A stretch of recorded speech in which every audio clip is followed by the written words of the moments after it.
Thanks.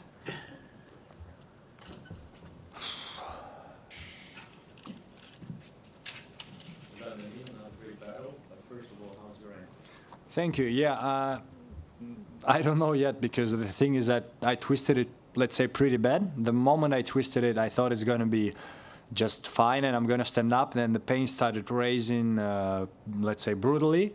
So I actually thought it's going to be bad and I'm not going to be able to continue. Then they taped it. In the beginning, it was quite painful, so I was more concerned and focused on my ankle than the game. And that actually helped me a little bit to play better. And then for the rest of the match, adrenaline was probably kicking in. So it was not easy to walk. That's why I was limping. But to move was easier. And so in a way, I can understand how tough it is for the opponent when he sees you limping and then running for all the drop shots and stuff. And which is completely normal. Now that I have cooled down, it's big. I cannot walk properly, but if everything is going to be fine, I'm going to tape it tomorrow, take one painkiller and go to play. So not much more to add for the moment. Pretty painful, but nothing too bad, hopefully. How do you explain you have never been tapped? Yeah, well, when I said this, meaning that I've never really rolled it. I remember rolling it a few times on the futures, so it was not ATP physios who were taping it, and it was long ago, so I didn't know. That's why I asked so many questions to the physio. I was like, is it still dangerous? He told me, no, it's not, unless you roll it again, but with the tape, normally it's not possible. So that assured me that I can kind of try it, at least, and then if I cannot, I will retire. Then it was still pretty painful, so I asked my physio, it's painful, but can I play or not? He said yes, so then I was like, okay, one more opinion where I can play. And now, yeah, for some time, I'm for sure going to need to tape it because, yeah, the ankle becomes looser. So if you don't tape it, you're just going to roll it over and over and over till you break it. So, yeah, going to tape it for a couple of weeks, days, and hopefully can play tomorrow. You said sort of like easy going. I'll just take a painkiller and I play. Are you worried at all about doing any kind of long-term damage, especially given the form you're in and, you know, the spring coming up? 100%. I would never play through thumbs in if someone tells me from my team who I trust or ATP physio team that this could lead to a long-term injury. So both my physio and ATP team said that this is fine. You know, if you're too painful, so it basically apparently comes to supporting the pain. If you don't support it anymore and it's too much, you retire. If you can support it, nothing gonna be worse. So I trust them, and yeah, that's how I am. I'm not a doctor, so I have to trust other people. You hit that great leaping overhead off of overhead. Talk about that was special, and I don't know whether you follow such things, but I don't know whether you're familiar with the Federer overhead. Yes. First, I saw some comments about Federer overhead, and I was like, which one? And then I remember the one against Roddick. Well, his one was tougher because he was on the run and out of the court. But if I remember right, the moment was a little bit less tight in a way because we had 1-1 on the tiebreak, and I was one set to love down. Yeah, I got in a way lucky that he put the ball where I was standing. I'm also lucky that the courts here are slow, so I could actually hit it and it didn't go over my head. And yeah, the timing, the position of the ball was perfect, so I managed to kind of, in a way, hit the serve, but from very far position. And the only thing I said to myself, just hit it full power. There is no other choice. I hit it cross court, and it was an amazing shot. Well, but I mean, even if you try to practice it, you probably miss 8 or 9 out of 10. So that was one lucky one, and yeah, that's great to have such shots in such important moments that saves your life. During the past few days, you've been very candid in expressing your opinion about the courts and the balls. I was wondering, have you guys talked about this in the locker room? And do you think players should have a say? Should there be a kind of a committee? The Players' Council should have some kind of opinion on this? Wow. That's a super tough question because it always comes down to how many players play here in the main draw. What is it, 96 players? I know that when I express this opinion, when I say these things I say on the court, I don't even want to say it again because I actually love the tournament. I just don't like the court. I understand that maybe out of 96 players, actually 60 is going to say, well, the court is fine. So that's just my problem. I do know that some people also don't like it, but it comes to the question, if 80 players come out and say the court is too slow and something has to be changed, then that's bad that it's not changed. But yeah, it's. I don't think that player, how it's called, I forgot the name, player council is actually capable of doing something with it.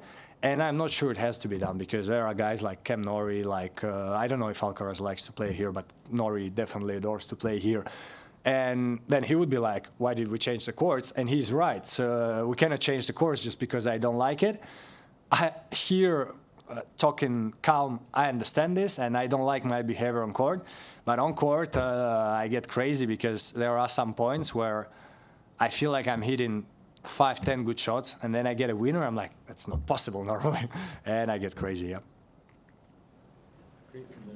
Daniil, at that point in the sixth game of the second set, when you suffered the injury, could you even imagine that you were going to win this match in 3 hours and 17 minutes? Definitely not. I honestly, when I was lying on the ground, because as I say, the moment I fell down, I was like, try to stand up almost straight away, and the pain kicked in, and what was it? The doctor came in first, and he said, let's go to the chair. I was like, I don't know, I'm scared to go to the chair.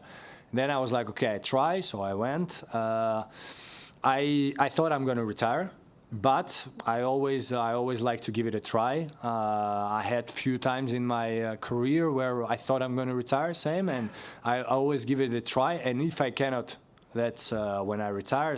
Big example is the match against Novak. During the tiebreak, I felt that I torn the muscle. I knew it. So I finished the tiebreak and I retired because I knew that, I'm not going to play with the torn muscle. So if I would by myself feel that I torn a ligament there, I would not play. But there were two opinions which said I can continue to play unless I feel too painful. And yeah, I was moving only better and better with adrenaline. So and even without talking about the ankle, the match was itself crazy. Where even without talking about this, he had 10 break points in the second set. When you have 10 break points, you are much closer to winning it, and maybe you even deserve it. But that's tennis. Sometimes these moments happens, and the confidence definitely helped me. The way you express your opinion about the surface, is it a way to help you in a way, or because not at all. I do think it actually distracts me, and I would be better just shutting up and playing, and that's what I should do. But at the same time, that's how I am. When I was much younger, I was actually much worse. I try to mature, if we can say like this. I do think that in many aspects of my life and of my tennis career, I matured a lot and better than I was 3-4 years ago. The attitude I had on the court today and with Ivashka was immature, but what else can I say? That's also this high-intensity sport where you're one against the opponent brings the heat out of you. Some players are capable of controlling it better than the others, and some are controlling it less, like me. And so, that's my character, and that's my personality also. You've answered most of the question I was going to answer just there, but just as an extension of that, do you continue to work on that element of your personality when you're away from the court? You say you wish you hadn't done what you did today. Yeah. How do you work on it? What do you do? Well, I do think working with a mental coach, the previous one I had, Francisca, helped me a lot to, first of all, mature as a person, and that helped me mature on the tennis court, talking even about winning titles and getting better results, because that's also, in my opinion, if you're yeah, immature, it's going to be tougher to do it. So that helped me a lot. I feel like many times I'm capable of, I mean, the thing is that you cannot constantly do, let's call it, errors and then apologize and say, you see, I apologize, so that's mature. No, but I'm capable of seeing many times my mistakes, sometimes not. Sometimes if a person comes to me and says, you did a mistake, I say, no, I don't think so. And then that's also your opinion. But sometimes I'm capable of seeing this and then telling myself, okay, maybe next time I have to try to do better. And again, if this would happen when I was 16 years old, I would not like something about the court, about myself, about my game today. I don't even want to say what happened, but it would be much worse than it is right now. But that's something I'm going to try to work throughout my whole career, because I wanna be remembered, not for definitely for my tantrums, but more for my game and for my good parts of my personality. And I want to have good relationship with all the guys on the court, because I can also understand that this can distract my opponent, and that's not what I want. I don't care to win a match distracting my opponent. I better win it normally. So yeah, that's something I work on constantly. I'm sure I'm going to only improve and improve in this case. How do you compare these courts to Miami? I guess they are the same. It's just that for sure conditions are different everywhere. And in Miami, they seem like a little bit faster. But what I feel like that here, especially, what was it, against Grigor I played? I mean, last year it felt really slow, and Miami felt really slow also.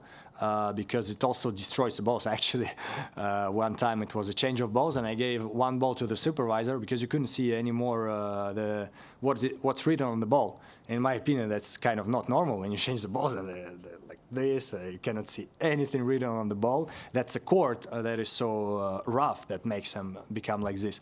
Miami is the same, but it I don't know if it's humidity or something. It plays a little bit faster.